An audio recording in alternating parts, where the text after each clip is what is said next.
Hi, I'm John Stormans, managing broker here at Sotheby's International Realty. And I am Kyle Kanda, a local agent here at Sotheby's International Realty. John, Kyle, thanks for sitting down with us today. You bet. Yeah, thank you.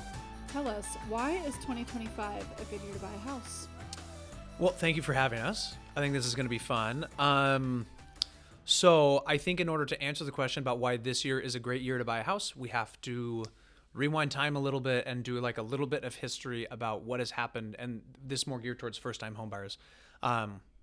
In the 3 to 4 years leading up to now, so during the pandemic and when interest rates were low at 3% or even lower, I think there was probably a lot of activity, especially for first-time homebuyers, around buying a house, and the attitude was basically like, I can buy a house because probably no matter what offer I make at any price range that I deem to be reasonable, my mortgage is going to be less than my rent, and everyone around me is buying houses. It's kind of a frenzy. Let's go. Let's do this.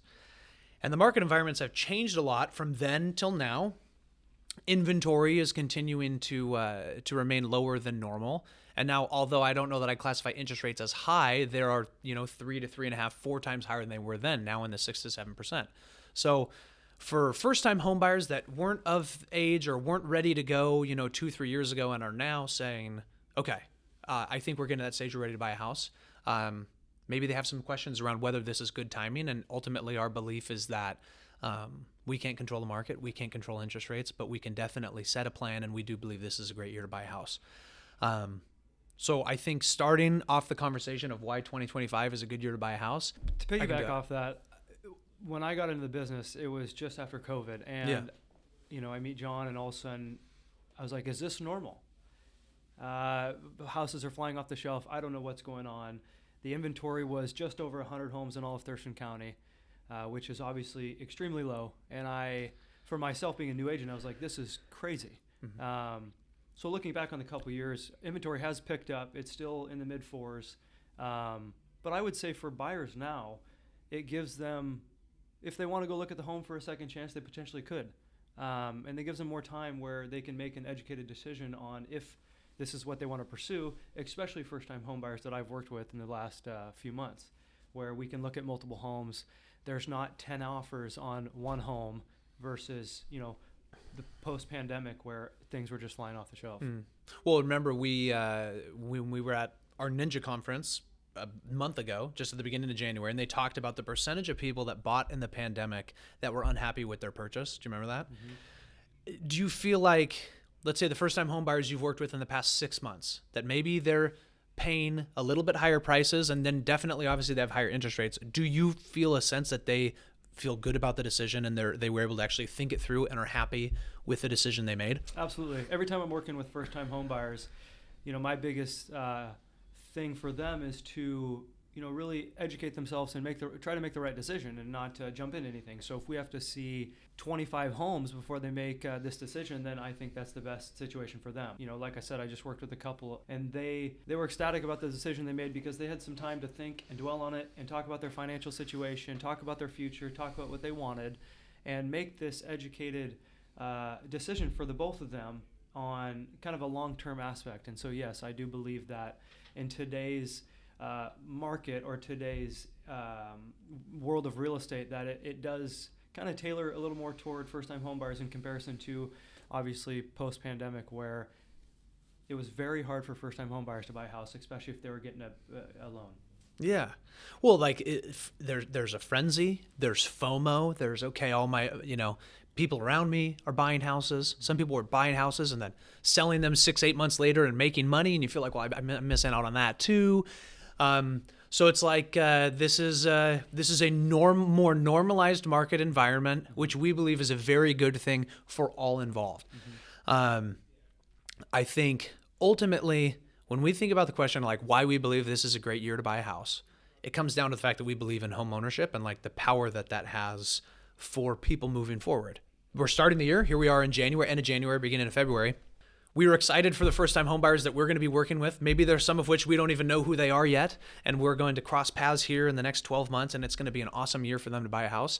And a couple things that we've been thinking about, and then I'll have you touch on these, is we want you to start planning and get ready now. having a plan is more important now than ever in terms of knowing what your monthly payment is going to look like, working on your own personal budget and what debts you may have right now, because we can pretty confidently believe that this isn't a market where if you buy a house and you don't like it, you're not going to be able to sell it in 8 months and make a profit. These are more, it's a long-term market. It's a more realistic and normalized real estate market.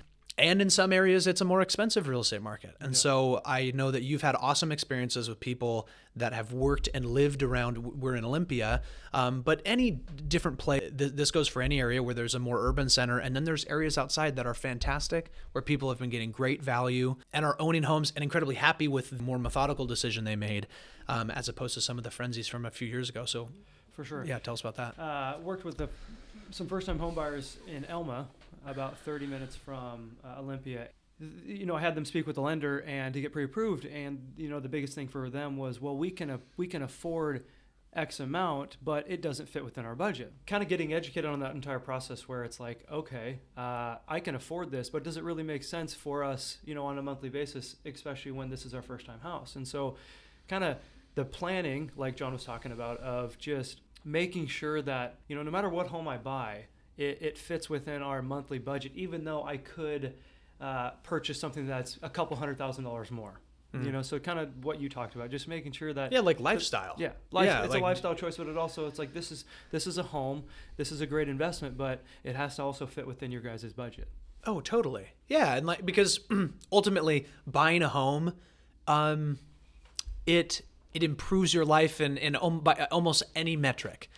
Especially for people our age and people a little older and people a little younger, to start to build equity in a home and get yourself on that positive trajectory has made giant differences in both of our lives. Totally. And me personally, when I purchased my home, there was a lot of fear involved. It was my first home I purchased, and I had no idea what I was doing.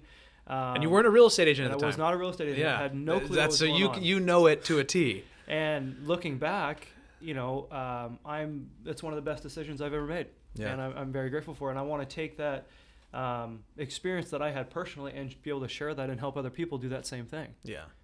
Well, one question I know, I can think about maybe people listening to this, my own friends, conversations I've had that are like, I've mentioned FOMO. People had FOMO during the pandemic, and so they bought houses. There are also people that didn't.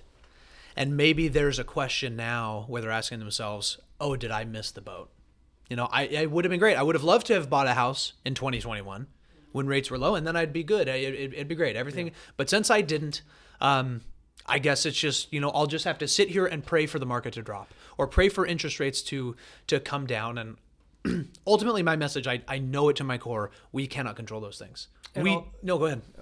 To piggyback off that, we talk about this a lot, is I think the worst thing you can do is not move forward or make a decision with anything. Right. So whether it be 7% interest rates or 3% interest rates, and the fear of, I missed this, I'm never going to get this opportunity again. It's regardless of the rates, our philosophy, if you love the home and you want to make this lifestyle change and you can afford the monthly payment, then it's something worth pursuing. Yeah. Yeah, and maybe that means looking at other areas of your life, and you're saying like, look, we've traveled, we've gone to Europe, the last 3 years. Well, maybe now in this new real estate market, it's or as we continue to evolve and people are like, I want to own a home. Well, maybe for this year, you're going to save that money and it's going to go into a down payment so that we can get, so that our affordability and our lifestyle is going to be properly aligned. I think, to touch on a couple of things that I had in my mind is one thing we know looking at long-term data is that the price of homes goes up over time, and it has almost consistently like clockwork on a straight line since they've been tracking the data. So I'm not a big proponent of waiting, hoping that the market's going to drop and saying, it's going to have to. They can't. I don't think the long-term data says that that's going to work. And I also want to touch on the same thing with interest rates. I was going to say, or we're going to wait till rates drop. I literally can't say how many people that are more experienced and have been around longer than us have said, oh, there's all these young people crying about 6 and 7% interest rates. They go, my first home had 15, had 18. and if you actually look at same thing, the interest rate data, 6 to 7% is the average. Yeah. Maybe it's even 7 to 7.5. I don't know. Lenders are going to be the one that would know this better, but so I don't think it's fruitful either to go, well, okay, fine. I won't wait for prices to drop. I'll wait for interest rates to drop. And I think the fair analysis of the information would probably say, well, it's probably likely interest rates are, if we're at the average, let's just assume let's make a safe assumption they'll stay. Yeah. And if we look at real estate prices and we know that the supply is restricted, prices are probably going to go up. Mm-hmm. So ultimately what that means is the mentality of a homeowner. You don't have to be a homeowner to start to build the mentality and the mind of a homeowner. And you just, which involves thinking about things differently. Right. Looking at your budget, we are saving money on a monthly basis. We have a plan because we have a goal. And maybe, so we say, okay, 2025 is a great year to buy a home. Well, maybe there's going to be a lot of people in our sphere that's just not going to work. Mm-hmm.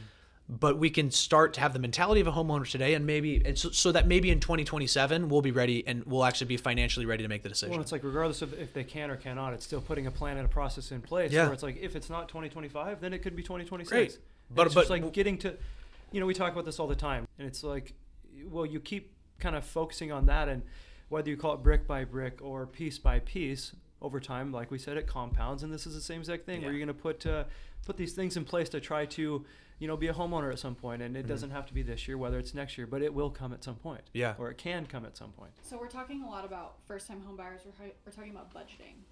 What if a first-time home buyer thinks 2025 is their year they want to buy the house? They start shopping, and they're realizing what they want isn't quite aligning with that budget. Yeah, for sure. Do you think that, would you to recommend as their agents that they should hold off maybe another year, save up more to get exactly what they want? Or should they not wait and try to find something that will fit their budget currently, even though it may not be specifically exactly what they're looking for, but they could always make, renovations down the road, et cetera. Totally. What are your thoughts on that?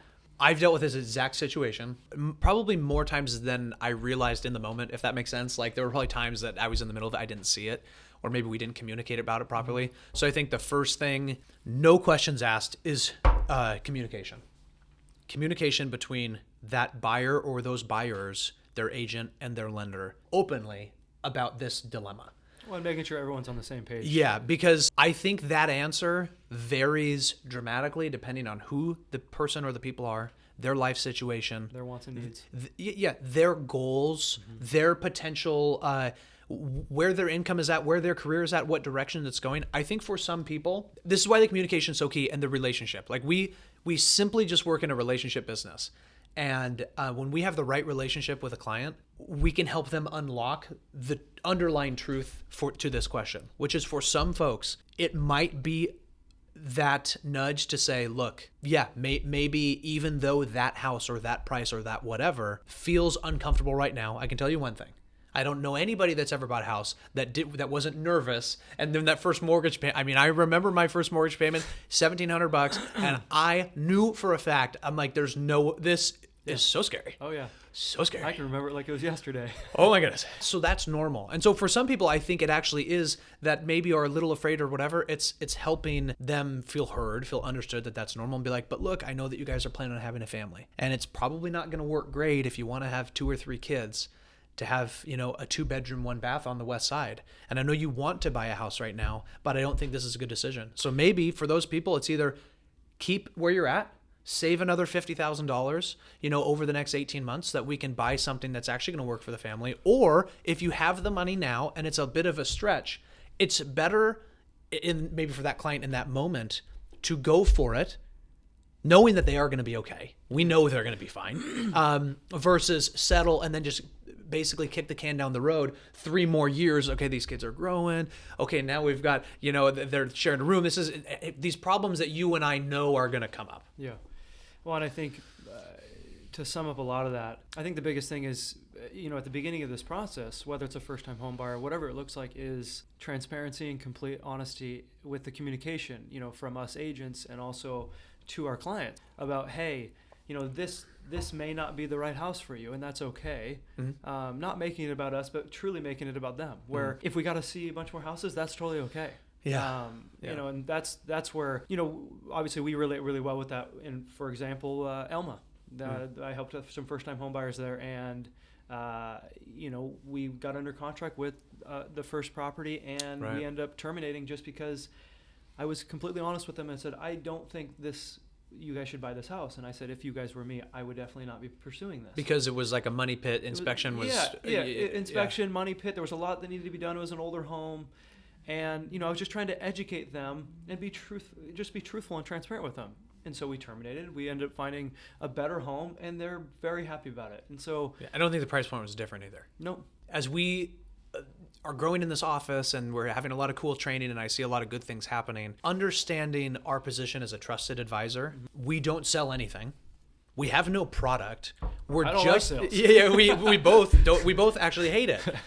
We're trusted advisors, helping people transition through transitions in their life from, as they put it at Ninja, from the life they have to the life that they dream of. For sure. Or the life the direction that they want to go. And that entire process that's for all us, we're here to do. And that entire process for us is very, that's the reason why we're in the business. That's very fulfilling. And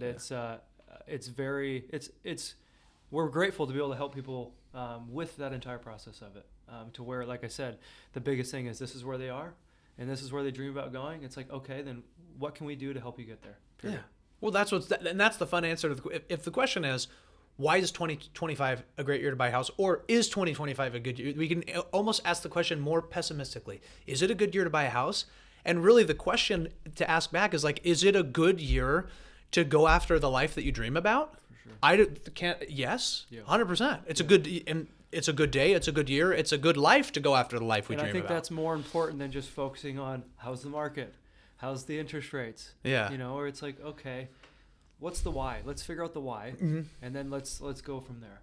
Yeah, yeah. And I think the cool part is like, it is the most rewarding. It's so rewarding for us, and we've talked about this a lot. We do this all the time. And so sometimes we have to always remind ourselves how important, how big this is for the client that we're working with, especially first-time home buyers. This conversation is really geared towards that. It's such a cool process. And to see our clients evolve from like tiptoeing in to the excitement about owning the home, to the, texts or phone calls or whatever's you get after. I believe, interestingly enough, the stats on the people that regretted their purchase during the pandemic, and I'm sure that some of my clients bought houses then that they feel that way. I don't know. No one's told me that.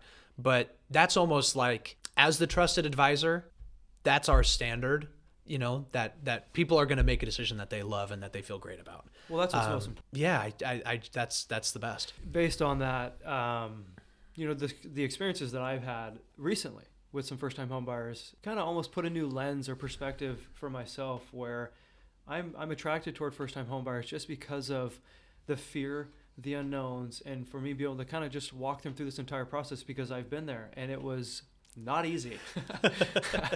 So that's why I just feel so blessed to be doing this. But life-changing. 100%. Every single person. Absolutely. I said, just getting the text afterwards and just knowing that this was a team effort, and it wasn't about me. It was a team effort to be able to get them where they are, to where they dream about going. That is very fulfilling, and it's awesome. Yeah, it's fun. Do you guys think you talked a lot about the market during COVID, like post-COVID 2020, 2021, how rates were low, prices were low. Say those people who did buy during that time, or they sold during that time, they're looking to do it again now. How would you guide them to pivot their expectations towards the whole process? Because it's, right. a more stable market now, but it is different. Yeah. So, and if that, especially for that was their first time buying a home during those years, and they don't have any experience to compare it to, what would you guide them to kind of change in their mentality about the process? You're not seeing a lot of that right now, are you? Well, this is an awesome question, because we've seen very little. So one of the reasons that we've had restricted inventory, we know for sure, is that there are so many homeowners with low interest rates on their home that they can't. Essentially, they can't, or they don't want to leave. Yeah, they're like, well, we're not gonna leave this house, even though it might be getting a little too small, because of how much more expensive it would be to go to the next. Yeah. that trend, I wonder, and maybe we'll look back in a year, we can do this again and see what happened. Eventually, life happens. We learn about change and how change drives real estate decisions. Change is happening in people's lives. Always. People's lives in 2020 and 2021 are changing, and they're different now, and they will have to move and make decisions for different reasons. So ultimately, I think we're going to see more pandemic homeowners that are now selling their homes or diving back into the real estate market. We know that the real estate cycles are kind of come in these 7 to 10 years. Well, if you bought in 2020 we're at 5 years, it's starting to happen. I think simply the expectation, they may have a pessimistic view of the market, and they're probably wrong. Yeah. I mean, if you're looking to sell your house and you're thinking, oh, well, I bought at such a great time, and now what am I going to have to drop my price a bunch? Again, I can't tell the future and can't say the story for an individual house, but the market's in a great place. So for one, there's not a scary story out there. And in terms of, folks that may be leaving low interest rates because they bought a house at a certain place at a certain rate and a certain price, one huge positive is you just gained a ton of equity in that home that you've been sitting in, and that while rates might be double or triple what you paid then, you're going to be able to take that lump of money and put it into the next place to get you from where you're at to where you dream of going. For sure. So there is we all benefited greatly if you were able to get involved in that. Well, I think with when you're buying these homes a few years ago and your interest rates were sub 3 or around 3%, some people that we've chatted with or worked with, the driving factor on them pursuing something else, I think the number one reason would be change, or it's a have to instead of like, oh, it's time. I think it's just job moves, yes, exactly. and more kids, so whatever. I think that would be as of right now, at least in my experience or in our experience, that would be the driving force of it. Yeah, and so we're here to be the trusted advisor through it. You benefited from the home you bought then. Guess what? You're going to benefit from the home that you're going into now. In terms of people that are selling, that sold then, or have maybe bought again and now they're selling again or whatever, the market always rewards accuracy. 9 times out of 10, the market rewards accuracy. Yeah, I guess it's maybe cliche, but it was kind of true. You could kind of list your house for whatever a few years ago, and it would just get bid to wherever it was going to go. That's not happening anymore. Good for all involved. Yeah. Like we probably don't want to live in that world forever. That was unhealthy. So again, I would just kind of stick to the things we know, which is if you've owned a home through this period, you've done great on it. There's huge opportunity ahead, and not I don't think there's, in my mind, a ton of fear around what's happening in the market now. Regardless of the market, I believe there's always an opportunity out there. Yeah. Well, and the economics support it. There's more demand than supply. One other thing that's awesome, we live in a great geographical area, a very desirable geographical area, and I will speak one thing for Western Washington. I was at a multifamily real estate conference, and they were talking about demand, and one of the things that location, and in this Puget Sound corridor, anywhere from Bellingham all the way to Portland, we have the Pacific Ocean on one side, and Bellingham to Olympia, you have the Puget Sound, and then you have the Cascade Mountains on the other side. And this is such a vibrant, cool place to live. There's so much going on. There's big cities. There's skiing. There's water. There's all 4 seasons. Yep. But there's no more space. All in driving You're distance. stuck. We were just in Colorado. I mean, you want to talk about space? Holy Moses! Like it is. Well, you already know this. You're like, well, hey, there's a new subdivision coming up. It's like, yeah, there could be 10,000 subdivisions and still you wouldn't notice. Sure. That's not the case here. No. So if you're buying real estate here, and it's lovely to buy real estate in Colorado, that market is amazing, really amazing. But our special thing we have here is there's not a whole lot more space. If you have a piece of this real estate market, you've got a desirable asset.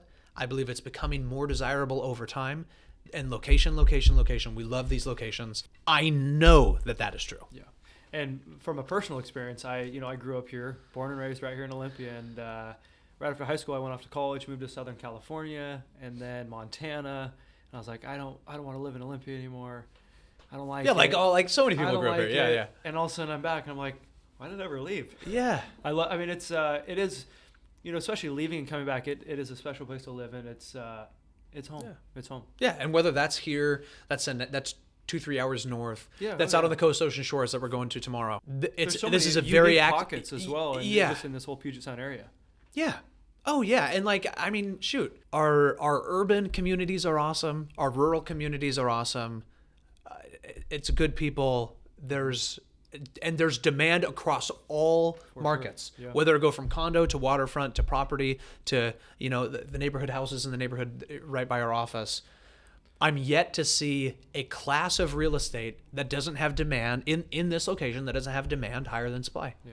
You guys, I know you both have said it. I'm still going to ask the question. You cannot predict what next year's market's going to look like. No. If I had the crystal ball, I would have been Are there any possible factors that may contribute to a change? You've said the market, it should be, gradual rise in rates and pricing. Like that's all very predictable, but are there any factors that could potentially cause a big shift? I'm going to throw out maybe a few options. Yeah. Natural disaster, or we have a new president this year. Do things like that actually contribute to a market shifting at all? Are there any like big things that could happen that you think could show that it might move? Yeah. I mean, I guess you could start with the horrible fires in Southern California. Yeah. I do believe that's going to indirectly affect the Pacific Northwest real estate market. Yeah, well, it's obviously affected the market all over the West Coast, or certainly down there.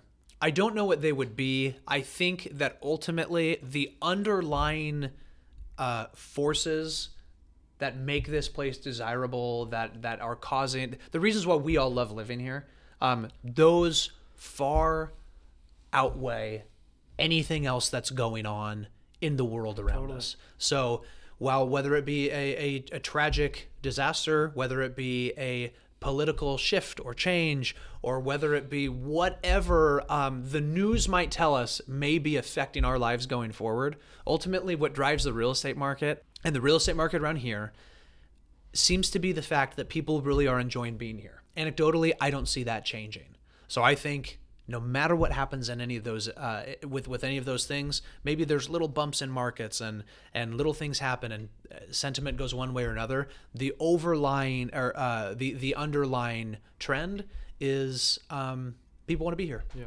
I know what's happened from my career from here from its start until now, and I don't see a reason why something will knock that off course. That positive trend off course. Yeah.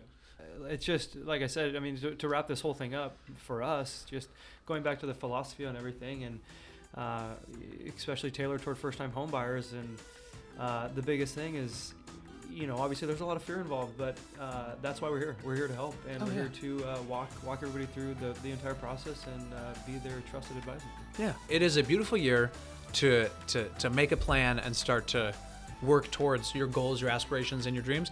It's what we're doing here in this office and what we talk about and what we're excited about, because that's how we want to live our lives. We know that everybody else, hopefully is doing the same thing and can benefit from that same mentality, and that home ownership is foundational to building the life you want to live long term. And so we just can't be more excited about it for people. For sure. And ultimately just making an impact in the community and impact in people's lives in a positive way. Yeah, so fun. So fun. Thank you, guys.